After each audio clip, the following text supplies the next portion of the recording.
Hi, welcome back. We are going to work through the remaining questions of the 2015 paper 1. So remember, this is non-calculator, okay? Right, number 8. Find the equation of the line that is joining the 2 points. Remember, in the exam, there are no formulas given for the equation of the line. You must know them, okay? Right, anytime it mentions about the equation of the line, the first thing you really should be thinking is of the equation y equals mx plus c. Okay, that's the first thing you should be thinking of. M is the gradient,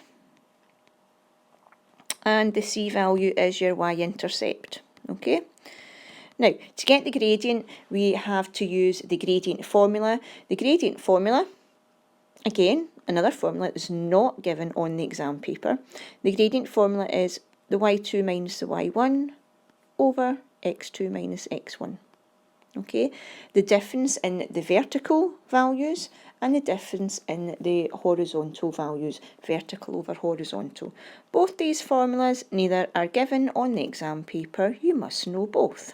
Okay, so we're going to work out the gradient first, the y2 minus y1. Please label your coordinates, okay? The most common mistakes that people make in this question is they don't label the coordinates. So we'll take the first point. Each coordinate has an x followed by a y, so we'll call that x and y number 1. The second coordinate is an x value followed by a y value, so we'll call that x and y number 2, okay? Right, so we're going to sub them into this equation, y2 minus y1. 15 take away 5 over 3 take away negative 2. 15 take away 5 is 10. Remember, this is non-calculator.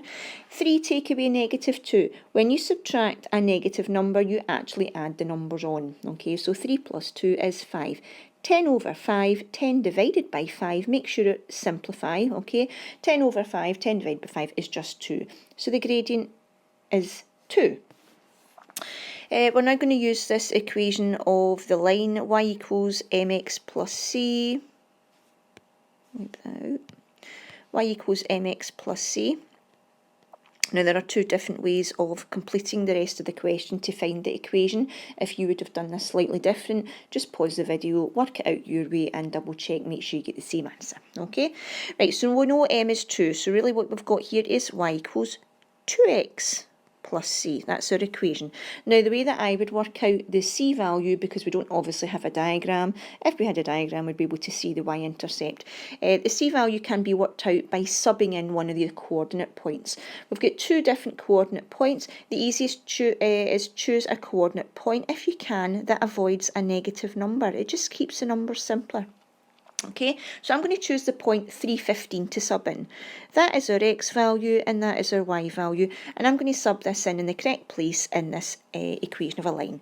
So it's 15 equals, remember 2x means 2 times x, 2 times 3, add c. Really what I've got there is 15 is equal to 6 plus c. Now 6 plus c equals 15. I mean, it should be obvious what the c value is, but if you weren't too sure, you do 15, take away 6. So c is actually 9. So our equation, y equals mx plus c, y equals 2x plus 9. And again, as I said, if you'd have done it slightly different, just work it out and make sure it's the same answer. Okay? Right, number 9, write the following in order, put them in order, starting with the smallest, okay? Right, if you know what your cost graph looks like, that is really going to help you to do this, okay? I would suggest you draw out a cost graph. Right, the cost graph, not the sine graph. The cost graph is the one that starts up here, comes down and back up, okay?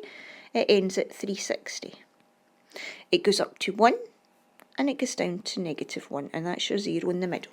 So this diagram is going to help us work the answers out. Let me just indicate that would be 180. That point there would be 90. And that point there would be your 270. Okay, so I've split the 360 into the 4 quarters. Right, cost 90. Look along the x-axis, look for 90. Cost 90.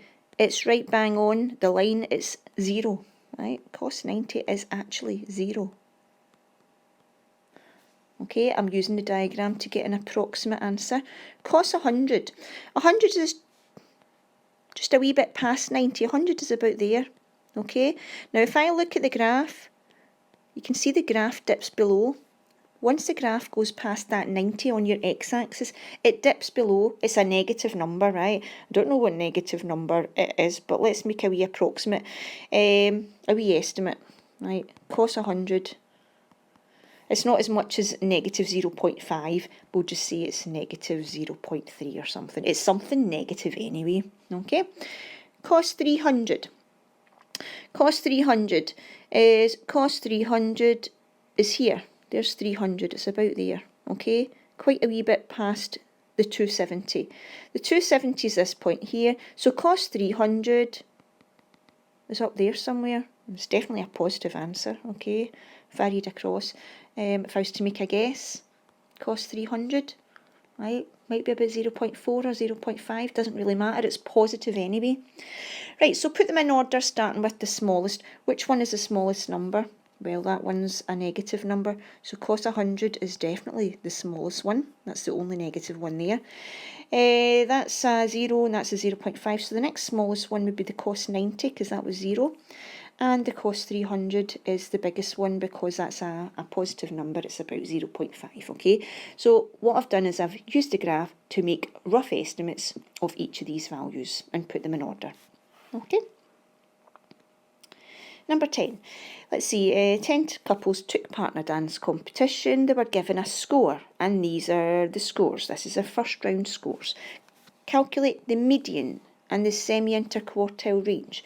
To do a question like this, median and semi-interquartile range, your values must be in order. So let's put these numbers in order first, starting with the smallest, okay? Right.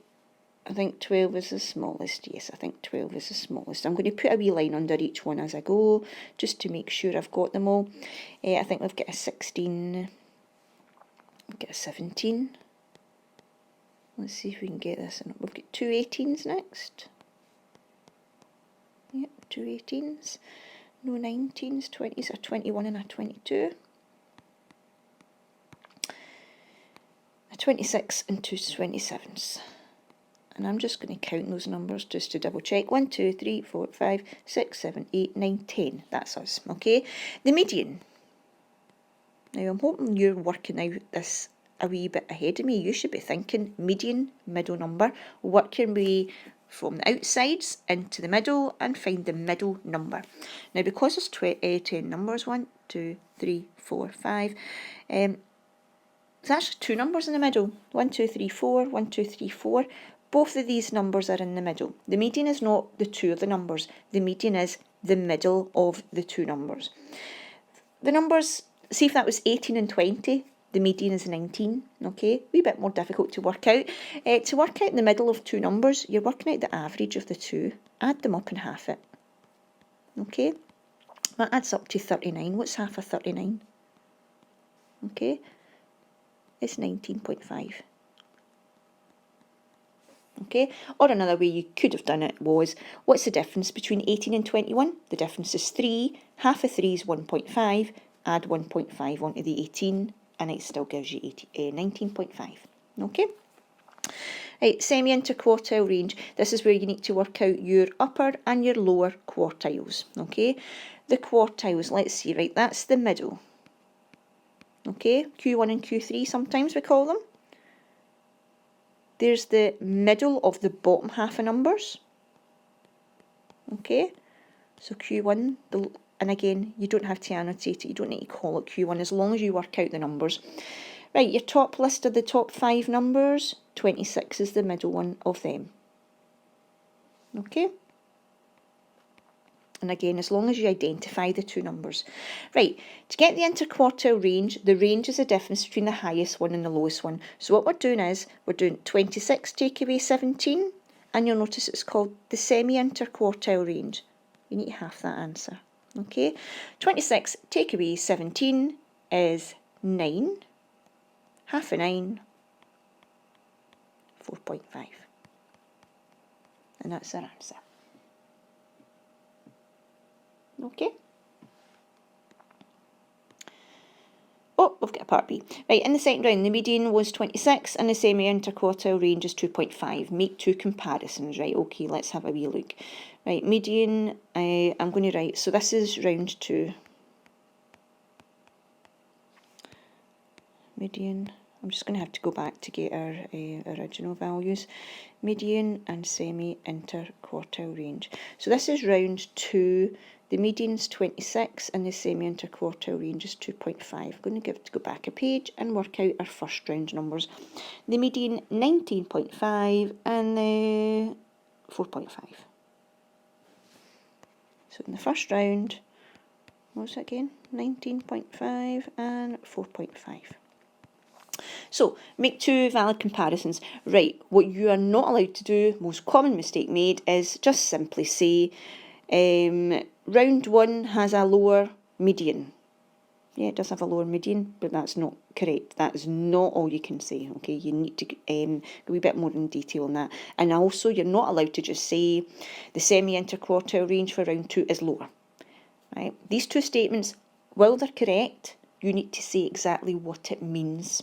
Okay, so make two valid comparisons. Right, the median is really just giving you a rough middle score. So the median in round 2 is higher, yes, but what does that mean? Well, remember, these are scores, the DAN scores, so if their scores, on average, they're getting higher, they're obviously getting better. Okay, so they're scoring better. They're scoring more points. Their scores are higher. They're doing better. Something along that line. Okay, that's a comment about the median. The semi-interquartile range. Let's make a comment about that. In round 2 is lower. Okay, and again, as I said, that is not enough. You now need to say what that means. Now, the semi-interquartile range has the word range in it. It's working out really the difference between the highest and lowest. It's a bit about the consistency as well, okay? So what you could say is, again, it's the same about your standard deviation. It's about how widely spread out the numbers, how the scores vary. So the scores are not varying as much anymore. Okay, because the standard, the semi-interquartile range is lower. So you could say the scores are less varied. I suppose another way you could say it is they're more consistent. You don't need to say it in both ways, same thing. Okay, more consistent. Or the scores are less varied in round 2. Okay. Number 11, simultaneous equations. Okay, one equation above the other, we need to eliminate one of the values and work out x and y. Right, now again, if you do this slightly different, that's fine, do it your way and come back and double check. Okay, now the way that I would do this, I'm looking at the positive 2 and the positive 5. I want to take them up to the same number, something that 2 and 5 both go into, which is 10. But not only that, I want to one to be a positive 10 and one to be a negative 10 so that I can cancel them out when I add the equations. So I'm going to take the top one up to 10, which is multiply it by 5. I'm going to take the bottom equation up to 10 by multiplying the 5 by negative 2. And remember, when you multiply the whole equation. So, times the whole equation by 5. 15x plus 10y. 5 times 17. Remember, it's non-calculator. We're not expecting you to do it in your head.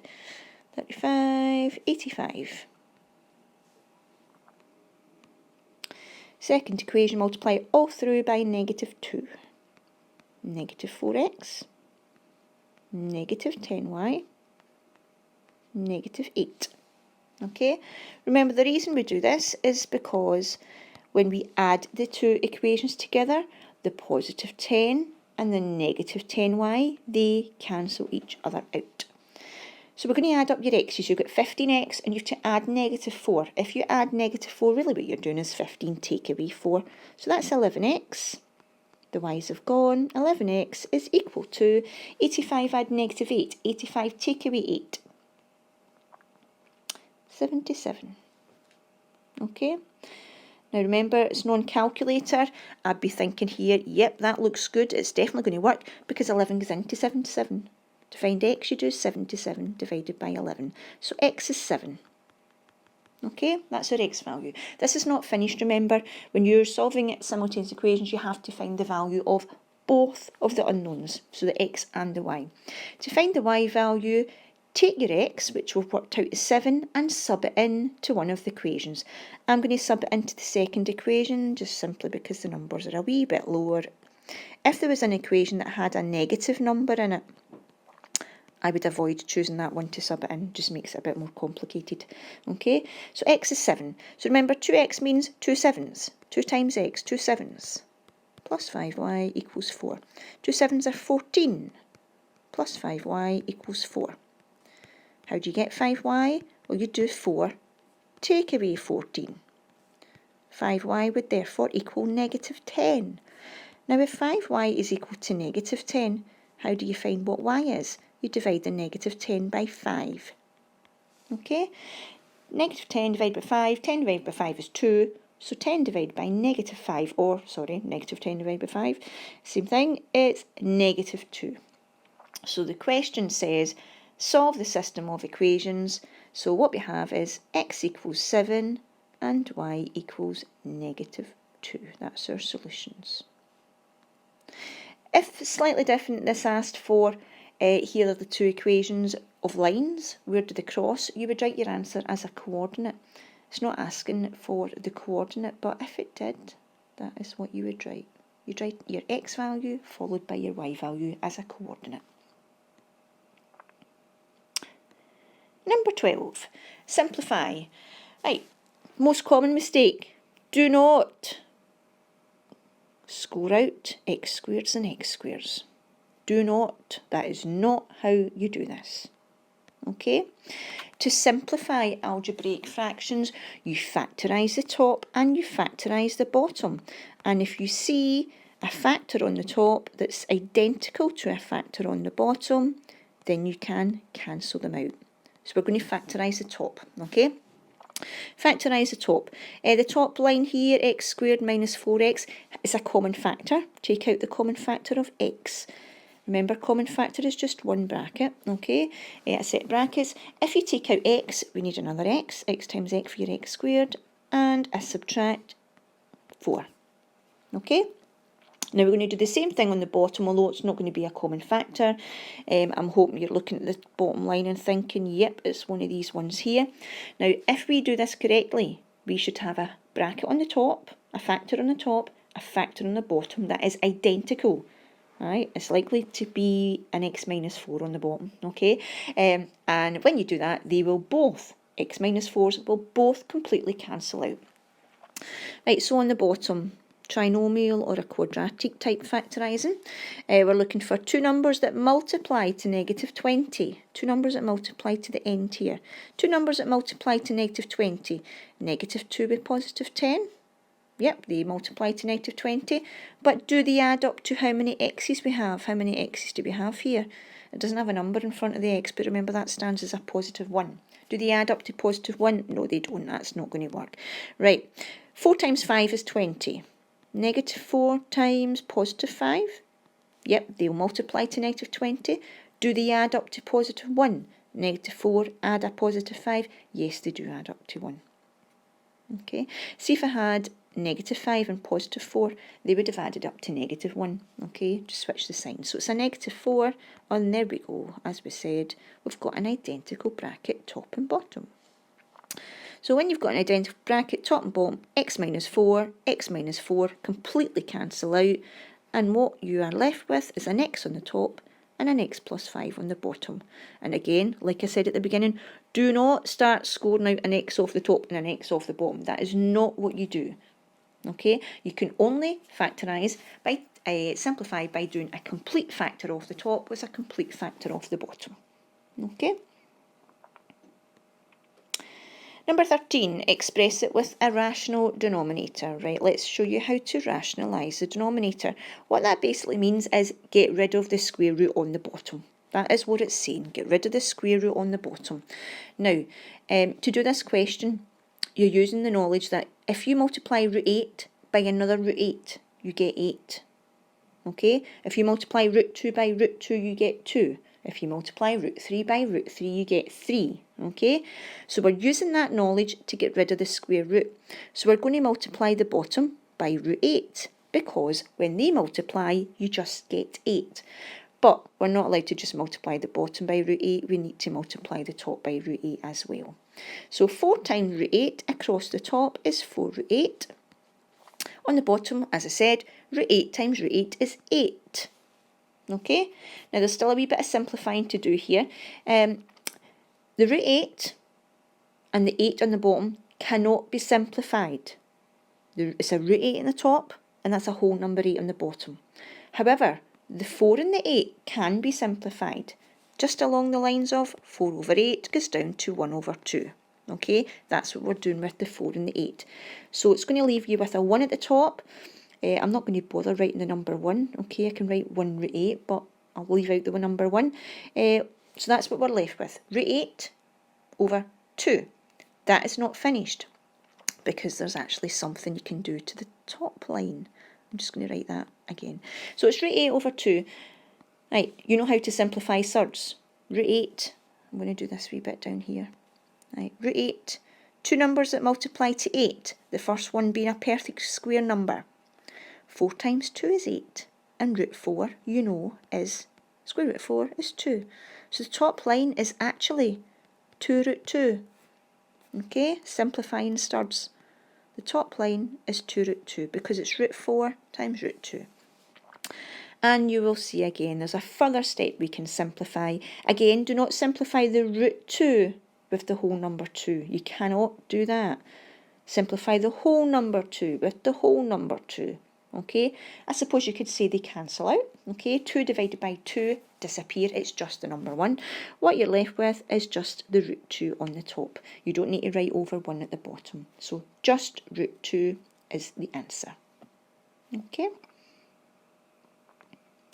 And this is the last question, you'll be glad to know.